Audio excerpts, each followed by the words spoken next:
Bonjour tout le monde, j'espère que ça va bien aujourd'hui. On est vendredi, la semaine est terminée, ou presque, ok? Il reste encore peut-être quelques heures pour certains qui sont au travail aujourd'hui. Mais la semaine tire à sa fin et je suis content de tout ce qu'on a pu faire cette semaine à Gospel Vie.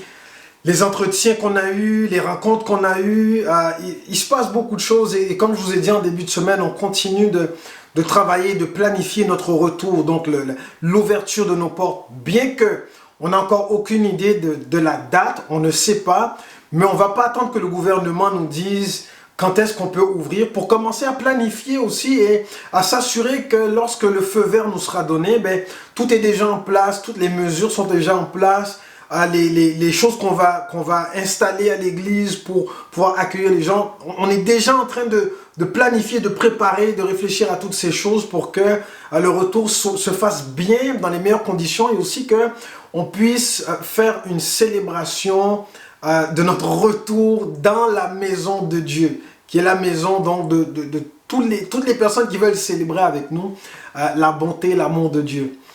En tout cas, on continue d'être à l'affût des informations et on continue de travailler très fort. Je vais en profiter en ce début de fin de semaine pour dire merci à tous nos bénévoles, toutes les personnes qui s'impliquent, toutes les personnes qui continuent de soutenir l'œuvre de Gospel Vie aussi, toutes les personnes qui sont la cause du succès de Gospel Vie dans tant d'initiatives, ce qui se passe à gauche, à droite, derrière les rideaux, ce qui se passe en avant. Vraiment, on peut compter sur une belle famille. Je veux dire merci à toutes les personnes, toute la famille de Gospel Vie, tous ceux qui continuent de mettre la main, l'épaule à la roue, comme on dit.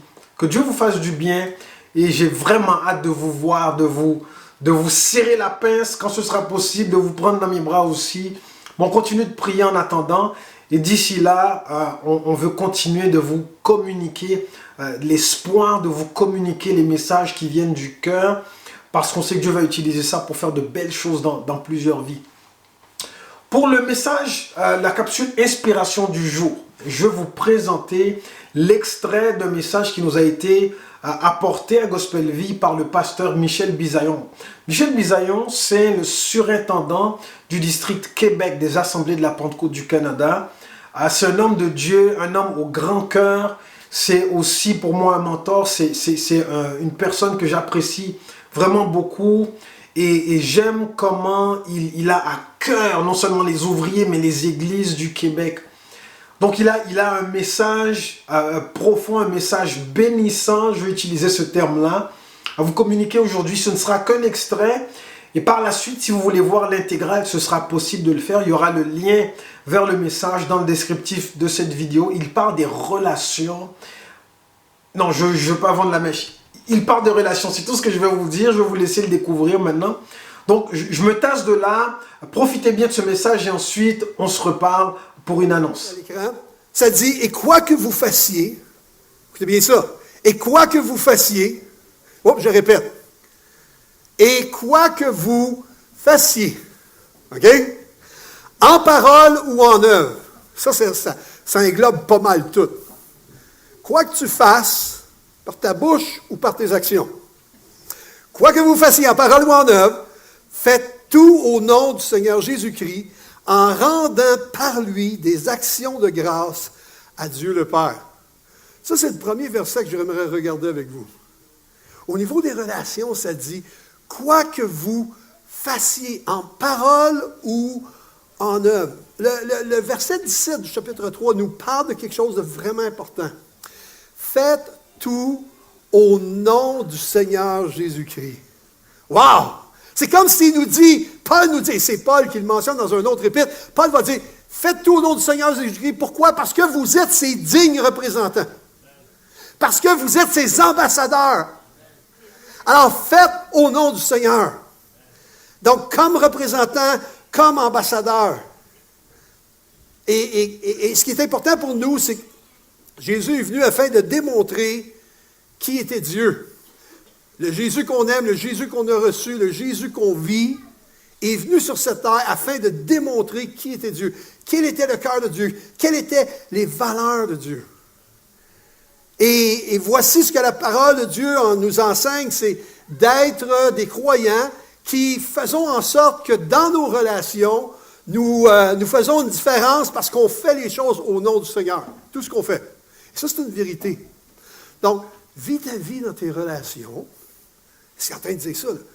Vis ta vie dans tes relations comme si tu étais en tout temps et en toutes circonstances le représentant de Jésus. Ça, c'est puissant. Et j'aimerais vous dire, c'est quand même un défi, soyons honnêtes. Pourquoi? Parce que relation veut dire interaction avec l'autre. Donc, l'autre fait en sorte qu'il peut nous influencer. L'autre fait en sorte ses agissements, ses commentaires, comment il vit. Ça peut venir nous troubler, mais Paul dit ici, non. Comme croyant, que ta base ne soit pas ta réaction par rapport aux autres, mais que ta base soit ta relation avec Dieu, ta passion avec Jésus, la soif pour Dieu que tu as. Et cette soif-là se transforme par un désir d'être un représentant de Jésus pour l'autre. Et là, je vais aller loin, vous êtes prêts? Ça va sans. Et peu importe qui est l'autre. Alléluia! Non, mais moi, il y a des autres. Il y a des autres que j'aime, puis il y a des autres que j'aime pas. C'est ce que je veux dire? Il y a des gens, ils sont faciles à aimer. Quand je pense à votre pasteur Frédéric, quand je pense à votre équipe pastorale, ils sont faciles à aimer. Hein? Valérie, ils sont faciles à aimer. Oh. Mais il y a des fois des gens qu'on côtoie où, tu sais ce que je veux dire?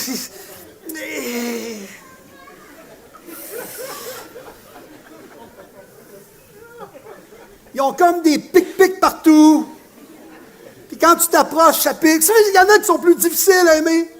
Mais ce que Paul nous dit comme révélation ici, et moi je trouve ça fantastique, parce qu'on n'est plus, qu'est-ce qu'on a lu les premiers versets, on n'est plus de cette terre, mais parce que maintenant, Christ qui est en haut vit dans nos cœurs par son esprit. Paul dit, j'ai une solution à vos relations afin qu'elles soient puissantes et transformatrices. La base de ta relation ne sera plus l'autre, mais la base de ta relation va être celui qui est dans ton cœur et dans ta vie.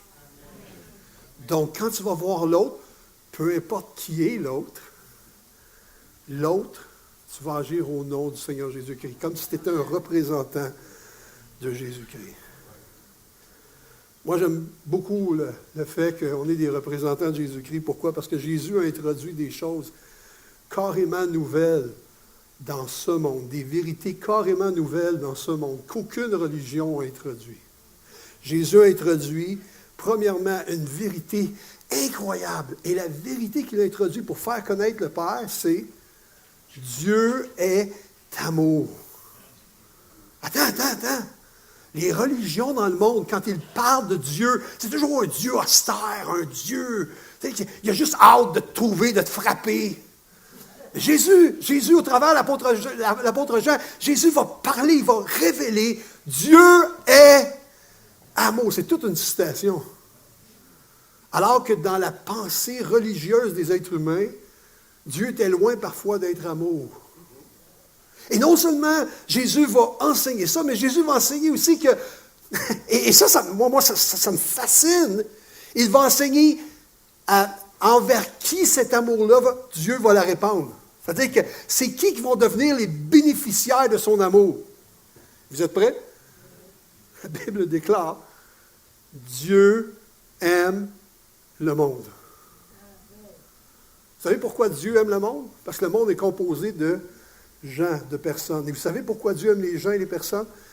Parce qu'il est leur créateur. Je ne sais pas si tu sais ce matin, mais Dieu t'a créé. Et Dieu t'aime parce qu'il t'a créé. Tu es sa création. Et Jésus arrive avec ces dimensions-là. Et Dieu aussi veut que chacun puisse être réconcilié avec lui. Chacun puisse trouver une relation avec lui, une relation qui produit la vie en abondance dans sa vie. Wow! Alors, nous, on représente Jésus. Est-ce que vous me voyez là? On représente Jésus. Tout ce qu'on fait, tout ce qu'on dit, les œuvres qu'on accomplit, mais qu'on le fasse comme si nous sommes les ambassadeurs de Christ, les représentants de ce Jésus-là. Alors, on va partager aux gens qui est le Père, comme Jésus a partagé aux gens. Et le Père t'aime. Et on va partager aux gens, non seulement il t'aime, mais il veut faire la différence dans ta vie. Il veut te guérir, il veut te délivrer. Il veut te sortir de tes peurs, tes craintes. Il veut t'amener une vie, et une vie dans l'abondance. Wow! Jésus introduit des vérités dans ce monde qui sont fascinantes. Alors nous, comme ses représentants, ses ambassadeurs, les ambassadeurs de Christ de Gospel Vie, c'est ce que nous sommes, c'est ce que vous êtes. Alors, on peut se poser la question, comme ambassadeur, ce que j'ai besoin de savoir, c'est quel a été le mandat de celui qui est venu de Jésus. C'était quoi son mandat? Pourquoi? Parce que si je connais le mandat de Jésus, je vais savoir comment me comporter, comment parler et comment agir. Parce que maintenant, je le représente. Et il y a un texte dans les Écritures, je ne sais pas si vous êtes comme moi, mais il y a un texte dans les Écritures, moi, qui m'a... Honnêtement, la première fois que j'ai lu la Bible au complet, mais la première fois que j'ai lu ce texte-là dans Luc, ce texte-là m'a saisi, m'a touché. Et jusqu'à aujourd'hui, je vous dirais presque à chaque fois que je prêche, avant de prêcher la parole, je lis ce texte-là. Les gens qui me connaissent le savent. Je lis ce texte-là parce que, au-delà de la prédication que je prêche, je veux m'assurer d'une chose, Seigneur, est-ce que je suis ton représentant? Est-ce que je te représente de la bonne façon? Et voici le texte en question. Le texte en question, pour moi, il est fantastique. Regardez bien ça. Le mandat de Jésus, lorsqu'il commence son ministère, c'est celui-ci. Il apparaît à l'écran.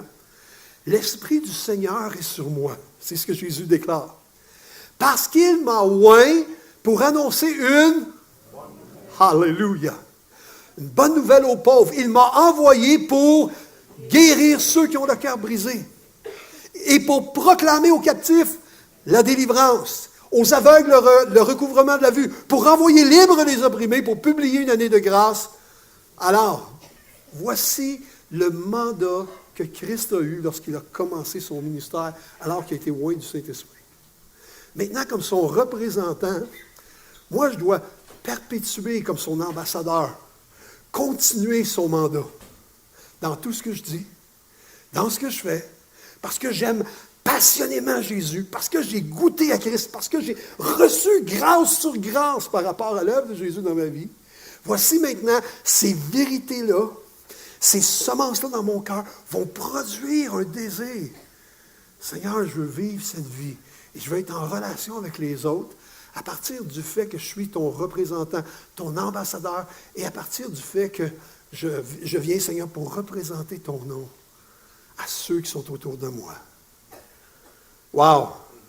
On pourrait dire qu'on est ses représentants. Faites tout au nom du Seigneur. Puis on pourrait reprendre ce texte-là en disant que je fasse tout au nom du Seigneur, c'est-à-dire que je puisse annoncer une bonne nouvelle aux pauvres, que je puisse amener la guérison pour ceux qui ont le cœur brisé. Vous savez, on est plusieurs personnes ici ce matin. Vous et moi, on connaît au moins 3, 4, 5 personnes qui ont le cœur brisé. Brisés par cette vie, brisés par les relations qu'ils ont vécues, brisés par toutes sortes de situations. Maintenant, le Seigneur nous mandate, vous mandate, me mandate, afin de faire la différence dans leur vie et d'amener les gens à expérimenter la guérison qui est trouvée en Jésus-Christ. Pour proclamer aux captifs la délivrance. Wow!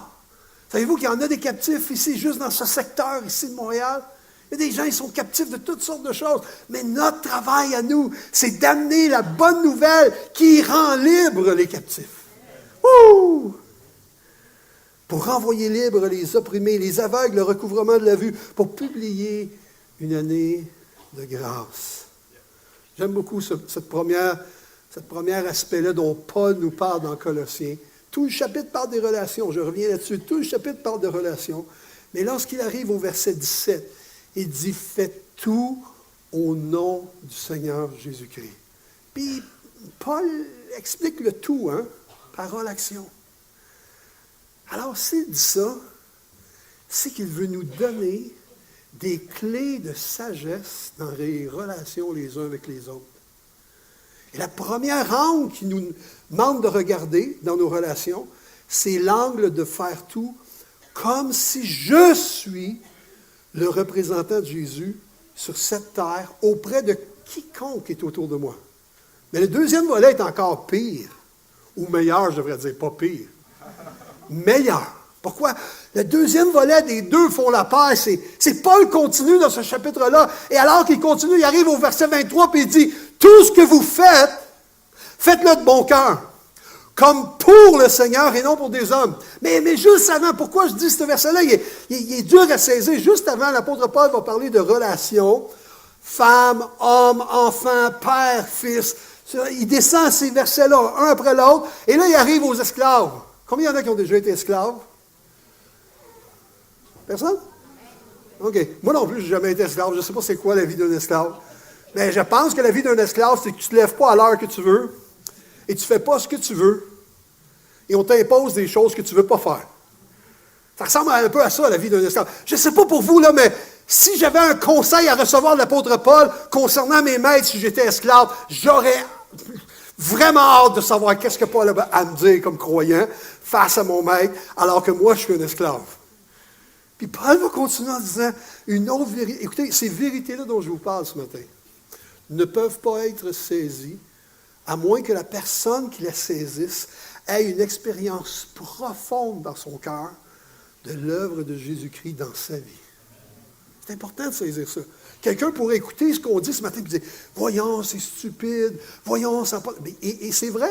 Ça pourrait être très mal perçu. Mais si on connaît Christ dans nos cœurs, si Christ a fait une œuvre de transformation dans nos vies, de nouvelle naissance, et non seulement cette nouvelle naissance, mais on est dans ce processus de transformation de jour en jour. Maintenant, quand on entend ça, on dit « Ça fait du sens. » Pour avoir des relations saines, je dois comprendre que quand je suis devant une personne, je suis le représentant de Christ. Mais non seulement cela, comme dit le verset dans le verset 23, tout ce que vous faites, faites-le de bon cœur, comme pour le Seigneur. Et non pour... Attends, Paul, attends une minute, qu'est-ce que tu es en train de dire? Juste le verset avant. Paul est en train de dire, esclaves, servez vos maîtres comme s'ils étaient le Seigneur. Comme si tu avais à servir le Seigneur. Oui, mais Seigneur, tu réalises-tu qu'ils n'ont pas tes valeurs? Ils n'ont pas ton cœur? Non, mais Seigneur, tu réalises-tu que je suis dans un état... Et le Seigneur n'est pas en train de reconnaître cela parce que plus bas, l'apôtre Paul va dire, « Hey, faites-vous-en pas, frères et sœurs. » Pourquoi? Parce que tous vont recevoir selon la façon qu'ils ont été dans ce monde. Le jugement ultime n'arrivera pas ici, mais un jour, chacun va être jugé pour ce qu'il aura fait. Donc, Paul dit, si tu veux comprendre, si tu veux rentrer dans des relations qui sont puissantes et voir des transformations dans la vie des autres comme dans ta vie dans les relations, premièrement, réalise que tu es l'ambassadeur de Christ. Deuxièmement, réalise que quand tout ce que tu fais, que l'autre est Christ. Voilà, donc c'était à l'extrait du message de pasteur Michel Bisaillon. En passant, le titre du message, c'est « Les deux font la paire ». Donc vous pourrez, comme j'ai dit tout à l'heure, cliquer sur le lien qui est dans le descriptif pour écouter le message intégral. Et je suis sûr que vous serez bénis par son message. Dimanche, c'est la fête des papas. Donc, je vous invite à vous connecter sur les plateformes de Gospel Vie. On va faire une célébration ce dimanche et on va aussi mettre les papas à l'honneur. Donc, si votre père est dans les parages, je vous invite à le connecter sur la plateforme de Gospel Vie. J'en profiter, on est seulement vendredi, mais c'est pas grave. J'en profiter pour souhaiter à l'avance une bonne fête des pères à tous les papas qui nous écoutent, tous les papas de la famille de Gospel Vie, tous les papas qui sont aussi des amis de Gospel Vie, et tous les pères qui sont là en ce moment et qui vivent aussi ce confinement-là avec nous, qui ont des défis comme tout le monde. Si vous êtes des enfants, prenez le temps de souligner à votre père comment vous les appréciez. Allez les visiter, faites-leur des cadeaux. En tout cas, que vraiment ce soit un week-end riche en émotions pour les pères, des bonnes émotions évidemment. Donc on veut vous inviter avec nous à Gospel Vie ce dimanche pour fêter ça et aussi pour être inspirés ensemble et visités par Dieu.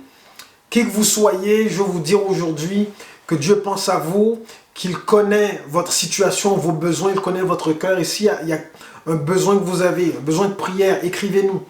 prière@gospelvie.com. On a une équipe de prière du tonnerre. On veut prier pour vous, que Dieu vos visites touchent votre situation et vous fassent du bien. Et si vous avez besoin de parler à quelqu'un, on a aussi une ligne d'écoute. La ligne d'écoute Imagine de l'église Gospel Vie au 514-360-1074. Vous aurez un ami à l'autre bout du fil. Si c'est juste pour vider votre sac, trouver une oreille attentive, quelqu'un avec qui vous avez besoin d'échanger pendant quelques minutes, ne serait-ce. Profitez-en, appelez la ligne d'écoute de Gospel Vie, on sera là pour vous. Et je vous rappelle que la ligne d'écoute de Gospel Vie, elle est amicale, elle est sans jugement et elle est confidentielle. Ok? Donc profitez-en si vous sentez que vous en avez besoin, c'est là pour vous. Je vous laisse là-dessus, passez une excellente journée et à dimanche.